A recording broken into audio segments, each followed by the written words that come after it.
Ay ano na mga Kordapi at Kordapi, ay di inaari na naman yan ni si Kordapi ninyo ayo na mulag-mulag pa, anong baho pa ng bunganga na ri at ang buhok ayo parang pugad ng takay, bango na iningat ang halina o hindi pa naman yan natirik na ang araw, mag-stretching na.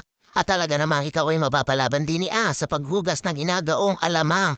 At si Kordapi ang ani po ninyo ay buhay alamang lamang, naari po ayo ang hanap buhay ko po ay pagluto ng alamang inalagay sa darapon at inabenta.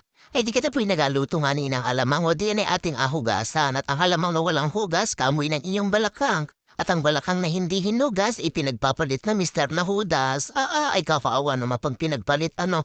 Eh di pag nagisa na pong ganari ay atin pong alagyan ng asukal at nang meron naman pong kaunting tamis. Hindi ka dahil ng pag-ibig mo. Inalat! Lalong kakaawa naman bagay gaon. Eh di enari na nga ni po si Kordapi ninyo o nagatakip ng totoo ng garapon at yan po ay atin pang asilyo na ganyan o tingnan.